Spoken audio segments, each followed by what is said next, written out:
Entrevista com o deputado Davi Maia, dia 1º de junho, às 12h48. Boa tarde, deputado Davi Maia.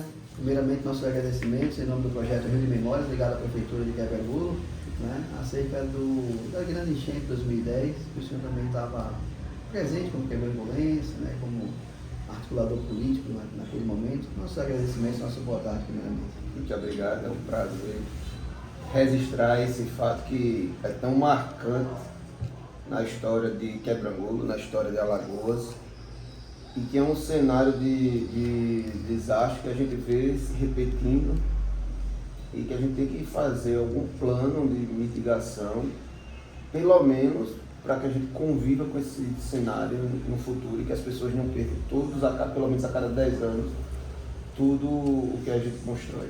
Você estava na cidade em 2010? Não sei se estava nesse momento, o que é que você lembra inicialmente? No dia 18 de junho, a gente estava em Maceió, e eu recebi uma ligação que o rio estava enchendo. Meu pai estava indo para Maceió e eu estava vindo para Quebra-Angulo. E eu chamei os primos meus e a gente correu para cá. E eu lembro que quando a gente saiu de Maceió, primeiro que teve que mudar o trajeto, porque não dava para vir por Viçosa, Cajueiro, Capela, então a gente teve que vir por Atalaia, Palmeira dos Índios. E eu lembro que o rio já estava chegando na ponte de Atalaia.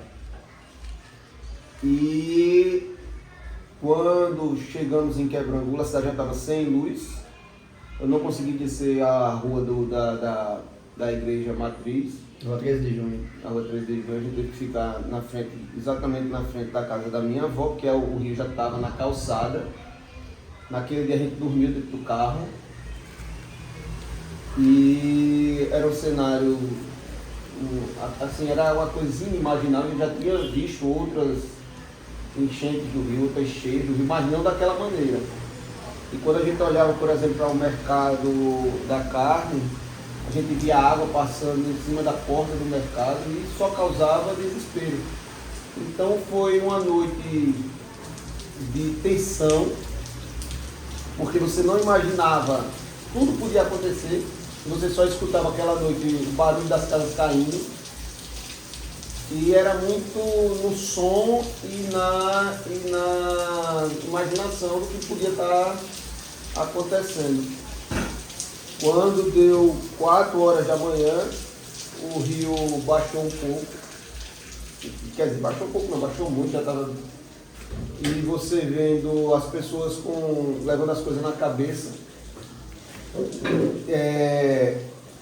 As pontes que tinham feito muito barulho de noite no chão, especialmente a linha do trem, a ponte do trem naquele momento, e a ponte do centro, a da Galeria Lourenço Lima, a galeria já estava também embaixo d'água.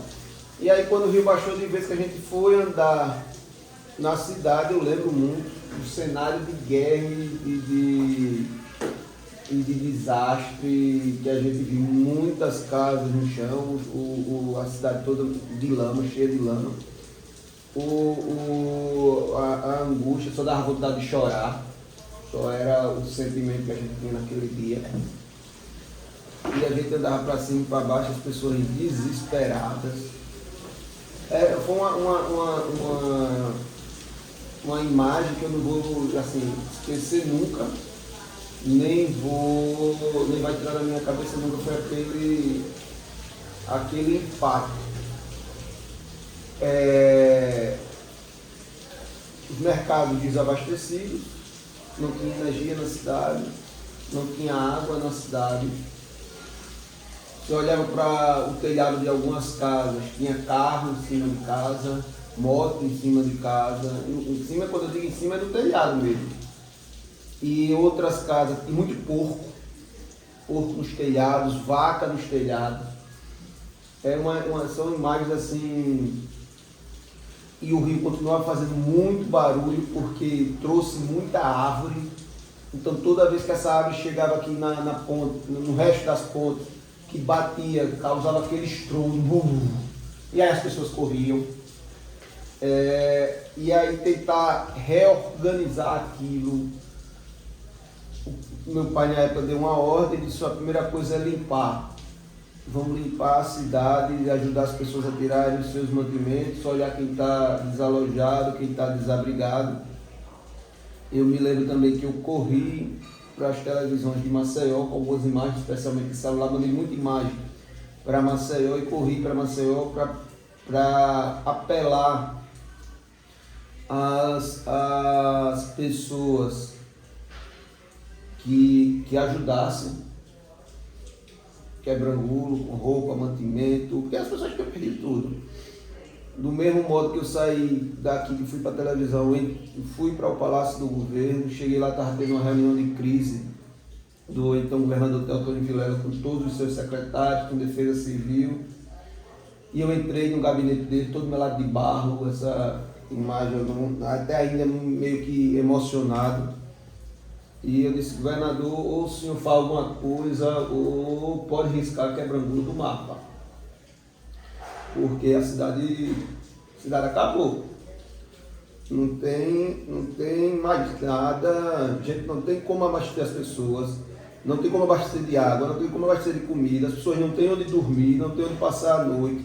E todo mundo foi atingido, do rico ao pobre, do mais humilde ao mais abastado. As produções também agrícolas acabaram.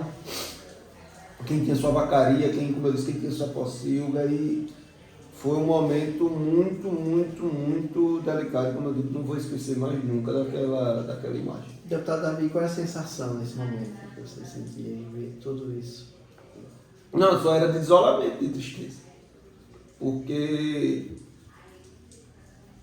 você chegar na sua cidade e você saber a dificuldade que é de construir uma cidade, ver tudo aquilo no chão, eu sinceramente naquele momento era o primeiro impacto era de desespero, não era de outro, não tinha outro sentimento, o sentimento era esse, era de desesperador. E para todo canto que você olhava, era gente nas calçadas chorando, desesperado. Essa era a imagem mais marcante do dia 19 às 5 horas da manhã. E quando eu cheguei em Maceió, foi pior, porque a gente se deu conta que não era só quebra-angulo. Era quebra-angulo de mais 18 cidades. Eram 19 cidades que tinham sofrido grande impacto. Algumas entraram com coisas miúdas, assim, vamos dizer, com impacto muito pequeno. Mas quebra-angulo, o impacto foi muito grande. Quebra-angulo, Branquinha, Santana do Mundaú, União dos Palmares, Murici. O impacto foi violento demais. E como quebra-angulo é a entrada do rio Paraíba, no estado de Alagoas, então toda vez que acontece algum aumento do nível de chuva na cabeceira do rio, na nascente do rio, a gente é o primeiro a sofrer. Quando ele vai passando as cidades, até chegar na lagoa, esse impacto vai amortecendo. Mas sempre quebra-angulo é a primeira que sofre isso, e até a maneira como a cidade está inserida dentro de um vale estreito, o rio chega largo e estreito na cidade. E construída às margens a cidade construída às margens do rio. Isso, até o historiador Zé Maria diz que a gente é a Veneza alagoana, porque dois rios cortando a cidade e a cidade cheia de pontes.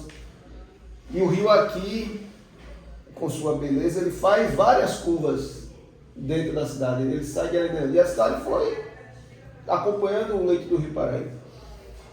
E por isso que a gente sofreu muito, e naquele momento o sentimento que eu posso dizer era só esse, era só de desespero. 19 de junho, 5 da manhã, você acabou de relatar que andou na rua da cidade e depois foi para Maceió. O que é que vem na tua memória? O que vem na memória do senhor, deputado? Às 5 da manhã, dia 19 de junho de 2010, como estavam as ruas, como estava... A rua cheia de lama, barro em todo canto. Eu me lembro que a gente ficava assustado, olhando para algumas casas que ainda sobreviveram e para o mercado das carnes. o volume, você só tinha noção do volume de água porque ele ficou marcado nos prédios. Então tinha paredão de 3 metros. Aqui nesse lugar que a gente está gravando a entrevista, na casa do meu pai, nunca na história o rio colocou tanta água. Marcos, tu traz água depois. O rio nunca chegou a entrar nessa casa porque ela tá numa elevação. O rio podia até entrar ali no jardim, mas nunca entrou aqui. A água aqui passou, se nós estivéssemos aqui no dia do rio, passou aqui na nossa cabeça. Mais de 1 metro de altura. Aqui dentro. Então, se você compara com a entrada da casa, as paredes tinham caído todas da entrada da casa. Os muros. Os muros do lado de fora tinham caído todos. A casa tava, não tinha mais nada aqui. E isso era impactante. E não era porque era a minha casa, a casa do meu pai, mas isso se replicava em todas as casas da nossa rua, do nosso bairro, e todo o centro do Rio. Era difícil, isso foi o que chamou mais atenção, porque era difícil você chegar em locais que historicamente, há 20 anos atrás, né? Há 14 anos atrás, então Quebra-Angulo tem 150 anos, hoje há 136 anos de Quebra-Angulo, áreas que nunca teve histórico da água atingir. E que a água atingiu, e isso é assim, isso era o que mais nos assustava naquele momento. E de você saber que nós tínhamos atingido um patamar de crise, inclusive uma crise climática, e que Quebra-Angulo estava sendo vítima disso tudo. Mas eu lembro que a minha maior memória, se perguntar o que eu senti vendo tudo isso, a gente está assustado com o nível da água, mas o que mais batia na cabeça era como ia reconstruir. O que ia ser feito para refazer. Isso, para mim, era o que me deixava com medo. Não era... Porque o desastre já tinha acontecido, as pessoas já tinham perdido tudo. Nós sabíamos que a cidade não podia continuar daquele mesmo jeito, mas o que fazer depois daquilo, essa era a grande interrogação. E você fez parte, deputado, desse processo de reconstrução, né, da cidade, não apenas dentro da cidade, mas também junto ao governo do estado, né, mobilizando a articulação política junto com seu pai, que era o prefeito Marcelo Lima à época. Como foi esse processo de reconstrução? Como é que se deu isso? Né? Como é que foi nessa época eu prestava serviço para a Associação dos Municípios de Alagoas e para alguns municípios do interior. Então a gente já estava inserido no processo por conta disso, e alguns municípios atingidos. Mas o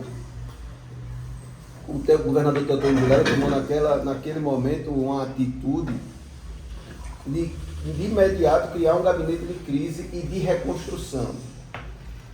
Esse processo fez todo o diferencial, e é fácil de você agora no futuro falar, porque naquele pouco tempo depois que teve o problema de Alagoas, que teve a crise de Alagoas, com pouco tempo depois, 2 meses, 3 meses depois, você teve uma mesma crise em Teresópolis, Petrópolis e outra cidade também que foi muito atingida na Serra Gaúcha, na Serra Carioca, na Serra Fluminense. E essas cidades, até hoje, não conseguiram atender o programa de reconstrução que foi desenhado também em 2010 pelo governo federal. Então, o governador Teotônio Vilela foi muito feliz naquele momento, que ele unificou, criou uma comissão de prefeitos, que até meu pai, o prefeito Marcelinho, naquela época, presidiu em nome dos municípios. Ele era o coordenador dos prefeitos. O governador nomeia o secretário Luiz Otávio Gomes para montar essa estrutura. Eu me lembro muito, Luiz Otávio, a Poliana, que até hoje é secretária de governo, foi secretária do TEL, secretária do Renan Filho, secretária do governador Paulo. Aí o Luiz Otávio e a Poliana montaram o gabinete da reconstrução, que ficava dentro do palácio. Então eles começaram de imediato a agir tanto com a Defesa Civil quanto com o Exército. Primeiro, os primeiros passos eram o que fazer com essas pessoas. Não tinha alojamento para todo mundo, não tinha onde colocar todo mundo. Em muitas cidades como Branquinha, não tinha nem prédio público para colocar essas pessoas, nem em casa de parente. As pessoas estavam ao léu mesmo. Então, naquele momento, foi construído alguns acampamentos de refugiados, não era outra palavra, como barracas da Cruz Vermelha, barracas de instituições que mandaram para cá para ajudar. E outros prefeitos, o prefeito Marcelo não aceitou colocação de barraca em Quebra-Angula, então ele colocou todo mundo em ginásios e aluguéis sociais, até para acelerar a realocação dessas pessoas. E uma interlocução permanente com o governo federal. O Lula, naquela época, foi muito eficiente, tanto na transferência de recurso federal, quanto na remodelação do programa Minha Casa Minha Vida, para que essas cidades que não estavam no escopo do programa conseguissem aderir à construção dessas casas. Então isso aconteceu de imediato em 2010. Foi um período também muito tumultuado, porque era um período de Copa do Mundo, teve São João, Copa do Mundo e eleição. Praticamente isso não existiu nessas cidades. Ninguém acompanhou a Copa, porque até para acompanhar é difícil, mas as pessoas estavam precisando do dia mesmo. Só para lembrar, por como tinha a Copa do Mundo e a maior parte das pessoas tinham perdido as televisões e etc., a gente colocou uns telões em alguns locais para poder as pessoas terem o direito de assistir a Copa do Mundo. E isso era bem marcante. Bem marcante naquele 2010, acho que foi a Copa da África. África do Sul, exatamente. E era uma coisa assim muito... A gente chegava nas cidades, as pessoas querendo assistir a Copa, era interessante, né? Você, no momento daquele, o futebol mesmo que funcionava de válvula de escape, até nos acampamentos mesmo. O futebol funcionava como válvula de escape. E também era um período eleitoral. Foi a reeleição do governador Theo Vilela. E eu estava envolvido porque... Cogitou-se, inclusive, de não ter eleições em Alagoas durante o período, né? Mas terminou que se conseguiu uma solução para que houvesse as eleições mesmo de... Porque até para as pessoas votarem, em alguns lugares não tinha lugar para votar. Escolas foram todas atingidas. E eu estava envolvido na eleição porque a vida toda eu trabalhei como então deputado Zé Tomás Nionô, e nesse momento ele foi escolhido para ser o vice-governador, o candidato a vice-governador da chapa de reeleição do governador Teotônio Vilela. A gente rodou esse estado todinho, inclusive nas 17 cidades, nas 19 cidades atingidas. E depois ganharam a eleição, foi uma eleição de 2 turnos. O Theo ganha a eleição e logo em janeiro o Theo colocou o Nonô em substituição ao secretário Luiz Otávio Gomes, que tomava conta de uma grande secretaria, que era a Secretaria de Planejamento e Desenvolvimento Econômico, era uma super secretaria que o Luiz Otávio tomava conta. Então o Nonô assume a coordenação da reconstrução.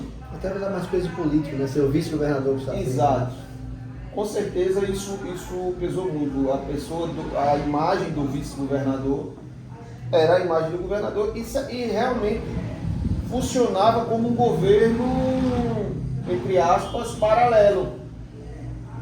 Porque nós tínhamos naquela época reunião semanal com os secretários envolvidos.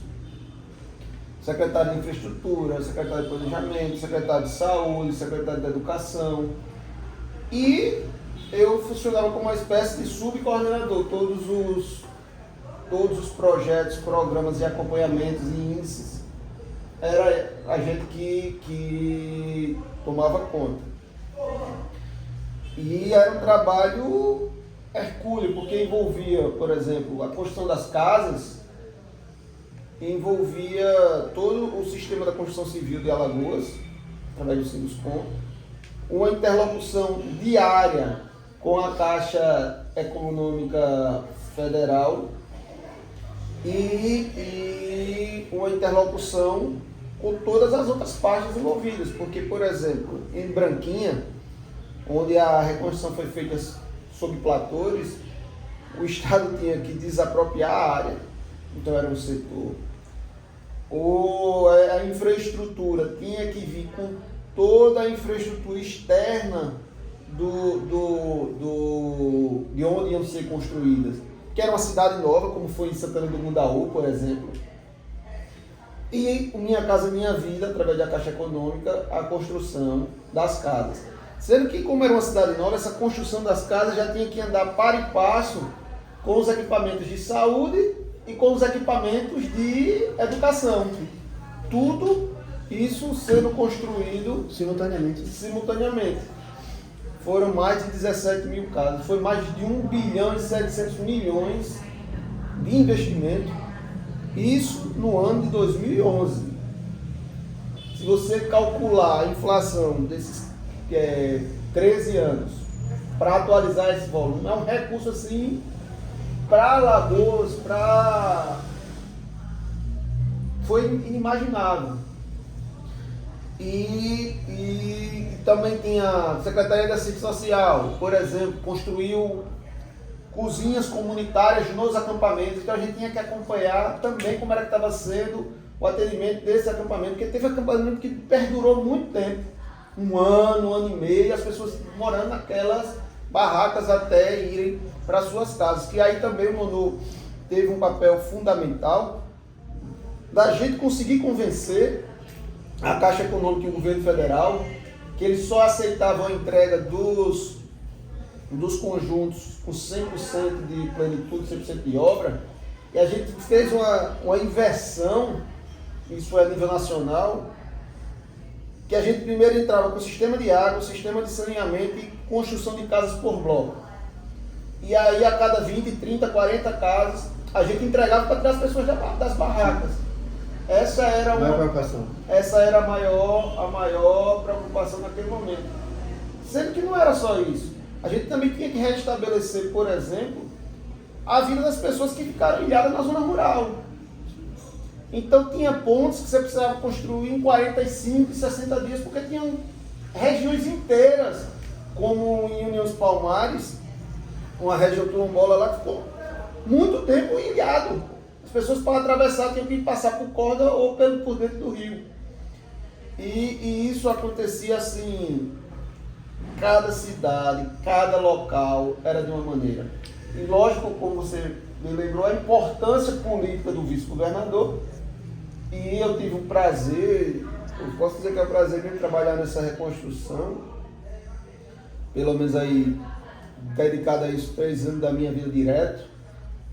E eu lembro que a gente andava muito semanalmente no estado, teve algumas coisas engraçadas, por exemplo, a gente chegar em Branquinha, o governador colocou um helicóptero à disposição, tinha um helicóptero do governo, um helicóptero do Instituto Meio Ambiente e da Defesa Civil. Mas a gente chegar em Branquinha, quando for ligar o helicóptero não pegar. Aí vinha um cara com a bateria do tamanho de mulher, um helicóptero antigo, ainda na época do GB, o governador Geraldo Bulhões, um helicóptero muito velho, depois caiu esse helicóptero. Aí o cara chegava no helicóptero para dar uma chupeta para a bateria do helicóptero pegar para a gente decolar. Ou senão a gente está em União dos Palmares, esse helicóptero subir e cair. Porque eram muitas obras para você fiscalizar em pouco tempo, e se a gente fosse por terra não tinha acesso. E aí era de helicóptero, e esse helicóptero velho matou a gente assim de susto umas 4 vezes. Mas eu tiro por esse processo, foi um processo, eu acho assim, que ele teve sucesso. Não vou dizer que foi sucesso 100%, porque até hoje ainda tem obras, ainda tem obras que eram para ter sido entregues, que não foi por 2 motivos, ou por falta de planejamento, por exemplo, um projeto que fizeram para um hospital em Paulo Jacinto. Fizeram uma superestrutura que não cabe no município de Paulo Jacinto. E nem conseguiram concluir, e está lá até hoje um prédio abandonado. Ou algumas escolas também que não foram concluídas. Mas posso dizer que 98% dos investimentos foi bem executado, bem feito, bem projetado, bem planejado. Teve algumas coisas também que tiveram que ser repactuados, como foi o caso do Matadouro de Quebra-Golo, do Matadouro de União dos Palmares. Nós tivemos nesse processo que dialogar e que negociar constantemente, inclusive porque você tinha demandas de pessoas, demandas de municípios, que às vezes eram até antagônicos entre si, ou que não estava no planejamento, no escopo, e aí eu posso citar esse caso de Quebra-Golo especificamente. A gente precisava desapropriar uma área, o governo do estado precisava desapropriar uma área para a construção da segunda etapa. Aqui foram 759 casas, acho que isso. Já tinham construído 201 no conjunto Frederico Maia, inclusive foi o primeiro loteamento de todos esses municípios a ser entregue, porque já existia um projeto do prefeito Marcelo que ele adequou e inseriu num programa Minha Casa Minha Vida. Então Quebra-Golo saiu à frente de todos os outros municípios na entrega de casas. E tinha que fazer a segunda etapa. Para fazer a segunda etapa tinha que desapropriar, que foi a terra que consistia de Quebra-Golo como a terra do Esbarros. E deixaram o sobrado de fora da desapropriação. E o prefeito Marcelo fez uma confusão absurda. Na época eu me lembro muito dele entrando na sala do então secretário do Gabinete Civil, Álvaro Machado, pegou uma confusão com o doutor Álvaro, que era um sujeito muito calmo, muito tranquilo, mas que até ele se estressou nesse dia. E a gente saiu de lá e foi no gabinete do governador, e chega no novo, foi um ribuliço. A gente conseguiu fazer a desapropriação e colocou o sobrado, até porque a prefeitura de Quebra-Golo foi atingida, o prédio antigo da prefeitura foi atingido pelas águas. E isso estava naquele momento, o documento que a gente fazia, hoje em dia mudou o sistema da Defesa Civil Nacional, mas naquele momento era o AVADAN, que era o documento de avaliação de danos. E a prefeitura estava, e o Estado tinha deixado fora. Mas isso não era uma coisa específica de Quebra-Golo, era uma coisa específica de todas as cidades que foram atingidas. Cada um tinha o seu problema local que aconteceu. Tem alguns danos que é irreversível. O dano ao patrimônio histórico de Quebra-Golo, aos casarios de 1900, 1902, 3 até 30, esse é irreversível. Esse a gente não vai conseguir recuperar, até porque as pessoas reconstruíram e cada um vai reconstruir ao seu tempo e à sua maneira. Mas tem outras coisas, sem dúvida nenhuma, que a cidade também melhorou. O que foi construído na nova cidade, em áreas protegidas, vamos dizer assim, do Rio, sem dúvida nenhuma, uma cidade moderna, uma cidade mais aprazível, com locais de recreação, e a cidade também tem esse ganho, vamos supor assim, indireto. O senhor vê diferença entre a Quebra-Golo antes de 2010 e pós 2010 em função dessa reconstrução, essa reestrutura da cidade? Sem dúvida nenhuma. Inclusive, uma diferença que, se você comparar as imagens de satélite antes de 2010 e depois de 2010, a cidade dobrou de tamanho. Inclusive, havia estudos da FEComércio que mostra o crescimento do PIB de Quebra-Golo comparado com o produto interno bruto da cidade, comparado com antes da enchente. Foi uma injeção de recursos sem precedente. dentro da cidade, inclusive no momento da reconstrução, não só em Quebrangulo, mas em todas essas cidades. Teve uma falta de mão de obra, teve uma escassez de mão de obra, porque eram muitas obras acontecendo ao mesmo tempo. O prefeito Marcelo também saiu à frente e trouxe escolas do Senai, do Senac, do Sebrae. E isso foi replicado em todo o estado, porque a gente precisava formar mão de obra para poder fazer a reconstrução, porque não tinha mão de obra à disposição. Eu lembro de gente voltando de São Paulo, voltando do Rio de Janeiro, pessoas que saíram de Alagoas que voltaram para trabalhar. Outra coisa também que foi impactante em algumas cidades foi a mudança do método construtivo, que isso exigiu que fossem feitas casas pré-moldadas, blocos de casa, e teve várias maneiras, vários modelos, as creches também. Alagoas foi pioneira na construção de creche pronta, que ela já vinha toda em caminhão, vinha do sul todo em caminhão, só fazia montar aqui.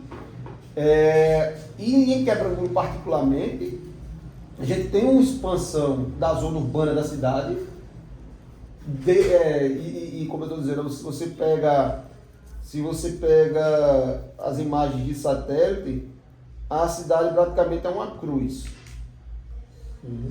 Antes da enchente. Depois da enchente, você vê quadrantes que eram de zona rural da cidade ocupada e povoada. Isso trouxe também um ganho, não só de termos de desenvolvimento social mesmo, porque até as unidades habitacionais, hoje está totalmente diferente já. Depois da entrega das casas, as pessoas vão melhorando suas casas, graças a Deus, melhorando de vida, etc. Mas é uma cidade que tem abastecimento de água e saneamento básico.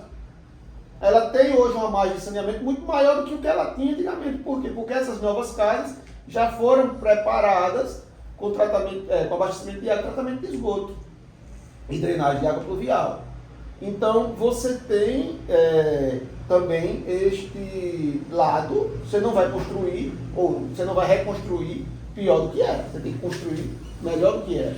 E se você for somar áreas esportivas, por exemplo, a quantidade de sala de aula, a quantidade de postos de atendimento, em tudo isso, fazer uma comparação também com a anterior a 2010, aí é que você tem também um salto de evolução que você não tinha nessa época. Como você avalia o papel do prefeito Marcelo Lima em 2010 na frente do município? Né? O prefeito, não é porque é meu pai não, mas ele é conhecido pela liderança que ele exerce. Ele tem um modo, a primeira coisa que ele faz é um planejamento estratégico, completamente apartidário, e para quem escutar essa história não vai entender, mas ele chegou, dividiu a cidade no meio, chamou o adversário político dele, que morava do outro lado do rio, mandou o cara, olha, desses 15 dias aqui você é o prefeito dessa área aí, tome conta na limpeza, o que precisar de estrutura da cidade. Isso você não vai ver em canto nenhum do mundo. Só o Marcelo Lima para ter esse desprendimento da maneira de fazer política. E não é só em momentos de crise não, em momentos também de não crise, mas de desenvolvimento. Porque ele preza e ele tem um amor pela cidade dele, que é coisa assim... impensável, tanto é que ele nunca quis outro espaço público na vida, a não ser o de ser prefeito, ele nunca se candidatou a outra coisa, a não ser de ser prefeito, pelo amor que ele tem a Quebrangulo, porque ele já teve potencial para ser deputado estadual, para ser deputado federal, para galgar outros cargos, mas nunca quis pelo amor que ele tem a cidade dele, inclusive recebendo convite de cidades vizinhas para ser candidato, e nunca quis sair desse pedaço de chão. Mas se não fosse o planejamento, o cuidado, a calma do Marcelo Lima naquele momento, a gente não sabe como seria essa reconstrução. Por quê? A gente falou muito aqui do programa de Estado, do Gabinete de Reconstrução do Estado. Sendo que, como eu disse, em cada cidade tem a sua especificidade. Cada cidade planejou a sua construção. Porque era o prefeito que está lá no dia a dia, por mais que o governo do estado desse apoio logístico, financeiro, inclusive cobrando a prestação de contas, e esse era uma parte importante no programa de reconstrução, que era a prestação de contas, inclusive dos recursos de distribuição da Defesa Civil. E outra, tem um papel muito importante do Marcelo Lima, porque no primeiro momento não viria nenhum recurso direto para os municípios para utilizar naqueles primeiros socorros.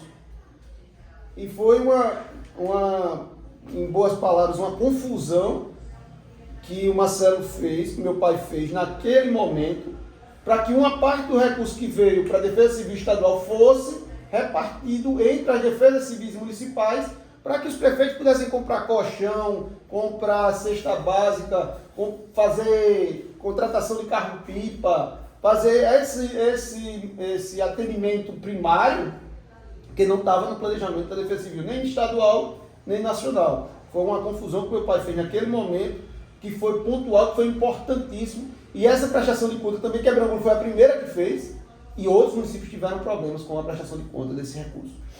Mas voltando ao que eu estava dizendo em termos de reconstrução, teve prefeito que não teve o cuidado de planejar sua cidade pelos próximos 50 anos. Porque era, sem dúvida,